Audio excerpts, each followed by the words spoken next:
Bellhooks, Ain't I a Woman, Black Women and Feminism.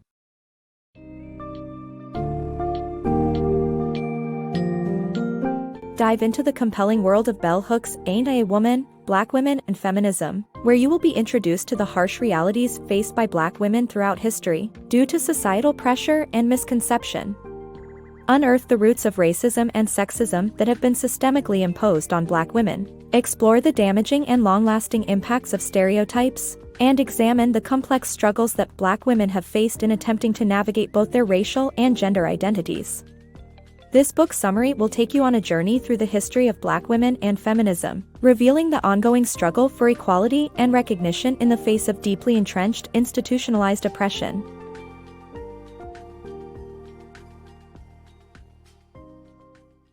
Unmasking gender stereotypes. People are complex, multidimensional beings with distinct personalities, yet gender stereotypes persist, with discriminatory views targeting women for generations.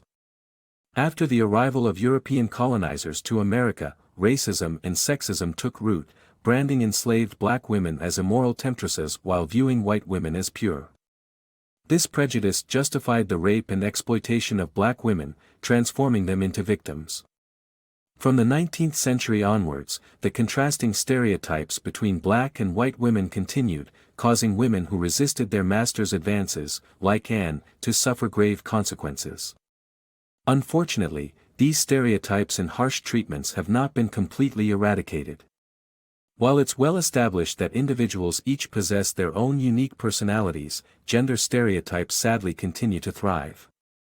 Throughout history, women have been subjected to these discriminatory views, with the arrival of European colonizers to America further intensifying racism and sexism. The colonizers designated enslaved Africans as sexual heathens, labeling Black women as sexually immoral temptresses, contrary to their perception of white women as pure and innocent. This baseless prejudice served as justification for the continuous exploitation and abuse of Black women. Alongside enduring exploitative labor, they became domestic house slaves, breeding tools, and targets of sexual assault. The threat of sexual violence was a weapon used to terrorize and dehumanize Black female slaves, as slave Linda Brent recounts in her autobiography, recalling her master's threats of rape during her teenage years. Women who resisted such advances, like a slave named Anne, were met with severe punishment. Anne shared a chilling recount of the man who whipped her and bribed her with clothing and jewelry for her sexual compliance, but instead, she fought back. Her defiance resulted in imprisonment and daily floggings, narrowly avoiding a death sentence. Regrettably, the stereotypes and brutal treatment of Black women were not abolished along with slavery, continuing to impact countless lives to this day. Unveiling the Matriarchy myth. Although slavery was abolished, Black women in America still faced oppression and discrimination due to prevailing stereotypes and myths that prevented them from improving their social standing. The persistent belief that Black women were sexually promiscuous and immoral can be traced back to the 1890s, as demonstrated by historian Rayford Logan's study of racist caricatures in the Atlantic magazine. Additionally, the myth of the Black woman as a matriarch figure was further reinforced by white society. This unjust branding has led to internalized misunderstandings of their actual status, leading Black women to accept their societal limitations and oppression. Despite the end of slavery, Black women continued to face numerous challenges and discriminatory practices that prevented them from elevating their social standing. Rayford Logan, a prominent Black historian and activist, delved into a study of racist caricatures in the Atlantic magazine during the 1890s, only to uncover disturbing portrayals of Black women as sexually promiscuous and immoral beings. A startling example highlighted the author's assumption that the unchastity of Black women stemmed from their supposed disregard for sexual purity. This skewed perception persisted, further justifying the mistreatment of Black women at the hands of white men and putting them at a severe disadvantage, as evident in a 1912 account of a Black woman who was raped by her employer. Her cries for justice were dismissed as the court favored the word of a white man over hers. More than a mere stereotype of sexual promiscuity, however, the idea of the Black woman as a matriarch was also perpetuated by white society. Due to their lower social status, black women often worked extremely hard in low-paying service jobs to provide for their families. The role of black women in the labor and domestic spheres was acknowledged by male social scientists, who labeled them as matriarchs and heads of their households. This matriarchal label has been exploited by racist scholars to manipulate the perception of black women's true power. Instead of experiencing social and political influence, including economic security, reproductive rights, and political clout, black women found themselves ensnared in a web of economic, sexist, and racist oppression.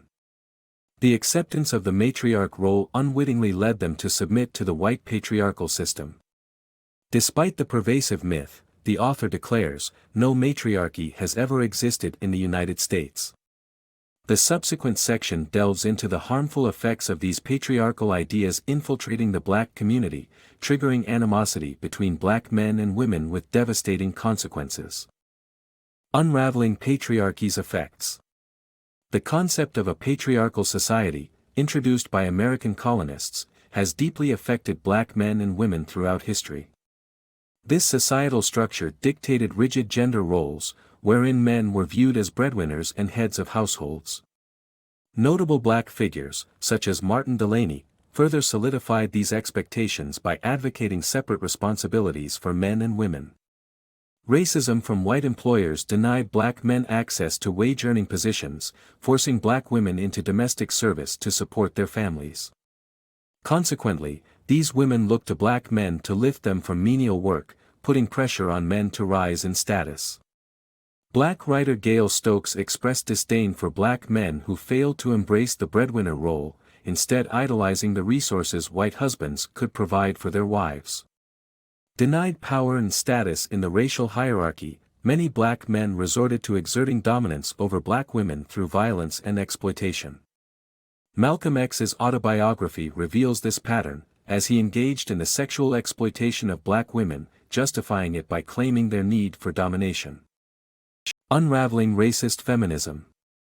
The women's rights movement's definition of woman has a glaring problem. It is grounded in racist ideology that excludes black women from the feminist narrative. This began in the early years of the movement when white women, driven by fears of losing social standing, used racism to advance their own agenda. White feminists and black women must unite within the feminist movement, shattering this divisive platform to create an environment where all women can participate and thrive. By acknowledging and confronting the movement's racist foundations, feminists pave the way for a truly inclusive and equitable future. Let's take a step back to the roots of the feminist movement. From the beginning, white women harbored concerns that black women, whom they deemed immoral and promiscuous, would tarnish their social status. Josephine Ruffin, a leader of the Black New Era group, shed light on this issue in her 1895 speech.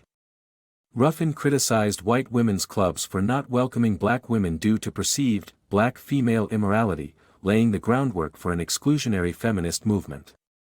This discriminatory foundation only solidified as time went on. White women in the early 1900s pushed for segregation in workplaces, and even leveraged racist sentiment in their fight for voting rights. During the 1920s, the American suffrage movement remained focused on catering to the interests of middle and upper-class white women, leaving black women on the sidelines. Fast forward to the women's liberation movement of the 1960s, in which the feminist struggle to gain privileges and power equivalent to white men led to a dangerous competition between black and white women to be the chosen female group. The white patriarchy, in order to maintain their dominance, encouraged using these divisive tactics to keep both groups subordinate. To achieve an impactful and successful female revolution, white feminists must challenge and break down these racist foundations. It's essential for the movement to dismantle and discredit the myths and stereotypes that have perpetuated division and embrace a new narrative that fosters unity among all women. Only then can progress be made toward true equality and inclusion for all. Black women's righteous struggle. Black women's fight for equality has been a continuous struggle, often overshadowed by other social causes. While the women's rights movement seemed promising at first, it didn't yield the same results for black women as it did for their white counterparts. The subsequent focus on racial equality led to black women activists taking a back seat in the civil rights movement. Black women have tirelessly fought for their rights, often juggling multiple battles at the same time. The women's rights movement of the 19th and 20th centuries promised change for many, but black women found themselves struggling to reap its benefits. Pioneers like Anna Cooper believed that women's suffrage would open doors for black women in education and financial independence, but their journey proved to be far more arduous than anticipated. Regrettably, the 1920 Women's Suffrage Amendment did little for the advancement of black women. Many who attempted to exercise their right to vote in the South were met with resistance and even violent threats from white election officials. Instead of advocating for racial and gender equality, white women's newfound voting rights only seemed to reinforce the discriminatory barriers faced by black communities, allowing for the perpetuation of patriarchal and racist politics. As racial injustices intensified, black women found their fight for gender equality overshadowed by an increasingly segregated world. They were confronted with a resurgence of racial apartheid, resulting in the expansion of Jim Crow laws and discrimination in various aspects of public life. While white women were fighting for the Equal Rights Amendment in 1933, their black counterparts were grappling with racial violence and poverty. From the 1940s to the 1960s, many black women, initially dedicated to gender equality, redirected their focus towards addressing racial inequality. Consequently, as the civil rights movement began to take shape, black women activists found themselves relinquishing prominent leadership roles to their male counterparts. Disentangling oppression and liberation. As black women fought for liberation alongside male civil rights leaders, a persistent undercurrent of sexism remained rooted in the movement. American society's deeply ingrained imperialist, racist, and sexist beliefs limited black women's progress in achieving the freedoms they sought. Simultaneously, mass media marketing aimed at black women, like McCall's Magazine and Ladies' Home Journal during the 1950s, endorsed traditional gender roles, leading to a widespread acceptance of patriarchy. This was later reinforced by Inez Smith Reed's book, Together Black Women, in which interviewees voiced support for black men taking the lead in the pursuit of black liberation. While society has experienced progress on both racial and gender equality, a radical new vision that dismantles these intersecting oppressive systems is necessary to provide true liberation for all. Restructuring feminism for all. Feminism must break free from the white capitalist patriarchal system that currently constrains it. By advocating for the liberation of everyone from all forms of domination and oppression, we can dismantle the root of sexist and racist structures that have permeated society for generations.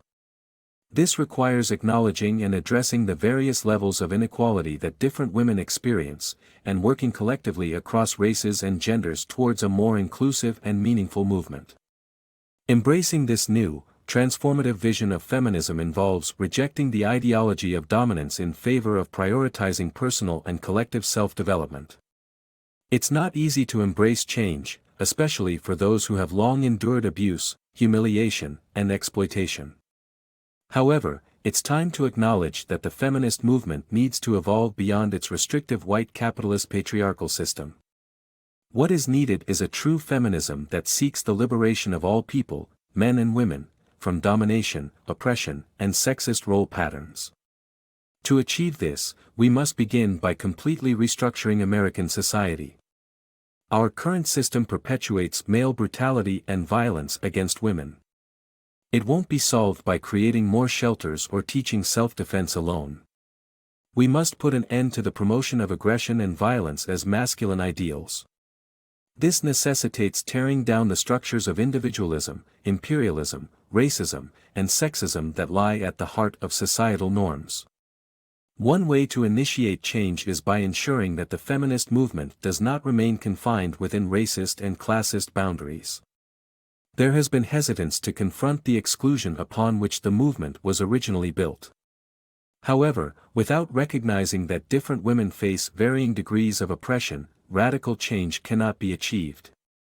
White capitalist patriarchy has long fueled sexist and racist oppression, pitting white women and black men against each other within the constraints of the existing system rather than encouraging joint efforts for collective change and challenging white male dominance. Consequently, black women have found it difficult to find a voice within both the women's movement and the black liberation movement. The author envisions a new brand of feminism that endeavors to rebuild society from the ground up. Discarding the ideology of dominance that runs rampant in Western culture, this approach would prioritize the personal and collective growth of its members over material gains. Embracing this transformative vision of feminism will allow us to finally discard the flawed power structures that have hampered progress for far too long.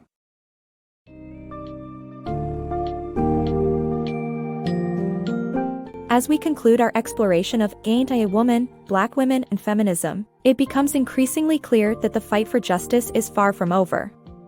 Bell Hooks argues for a radical restructuring of society, moving beyond the racist, sexist, and classist confines that have previously dictated the course of feminism. Being inclusive of all women, regardless of race or social status, is essential for dismantling the existing power structures and championing true equality amongst all genders.